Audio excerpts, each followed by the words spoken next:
Hey, Zach. Nice to see you. How you doing? This is Matt. Hey, Jorge. Hey, Nice to meet you. too, Matt. So we did a little walkthrough. We talked about some of the things we need to fix in here, but now it is receptacle time. It is receptacle time.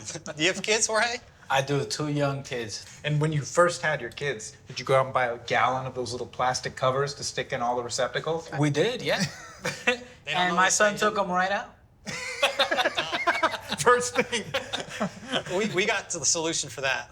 Tamper-resistant receptacles. Okay. Every receptacle is tamper-resistant. You'll see it to be labeled. And then if you look real close, we have this barrier right there. So the only way you're going to be able to get a fork in there is if you depress these at the same time. Let me see that. Always got the right tool for the job. I need a better fork. Let's go, Jorge. You want to install one? Let me try this. Still not going in there.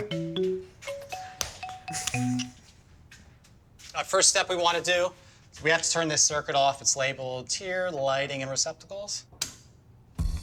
All right, we want to make sure that this is off. It's reading 0. All right, so first step, we're going to get this cover plate off. Then we're going to unscrew the device here. All right, so let's take a look at what we got.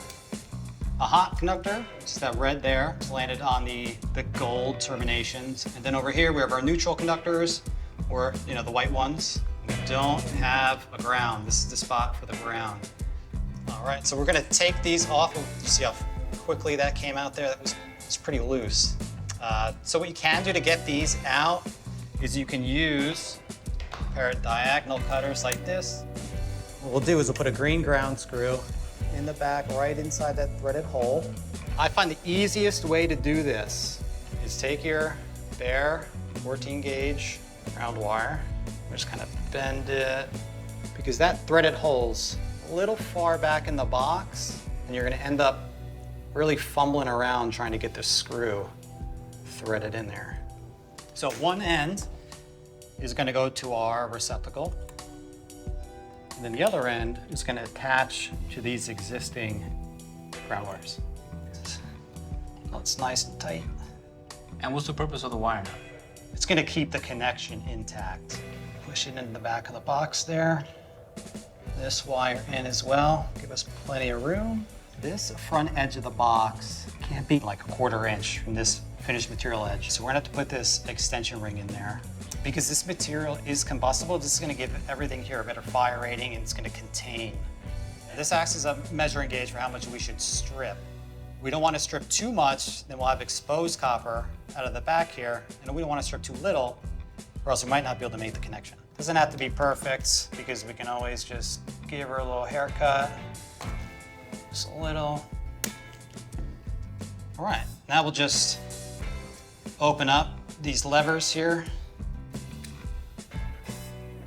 Really simple. Backstab the wiring into this, and then we'll depress the levers down. Then we'll do both of our neutral conductors. This red one, as you see, look, perfect using the strip gauge. You don't see any exposed copper, and we're ready to put it in. So today, Matt and I installed a tamper-proof receptacle, which I actually was calling an outlet, so that's the first thing I learned. Just want to push the wires down to fold them just a little bit. It's going to make it a little bit easier for us to get her in there. And it's supposed to prevent kids, really, from inserting things that they shouldn't into an outlet, which is important for us. Into the receptacle, no, you're right, I can't. It's like, did I learn it or did I not? Most strippers now, they come with a 632 and an 832 threaded machine screw cutting tool on there. Man, that's super cool. She's cut, and then as we back out the screw, we'll re-thread the cut end. Wow. Yeah, and just really, we're super eager to move in. So yeah, that's what we're looking forward to. And you're all set. Sweet. Perfect. Thanks a lot, man. No problem. Learned a lot.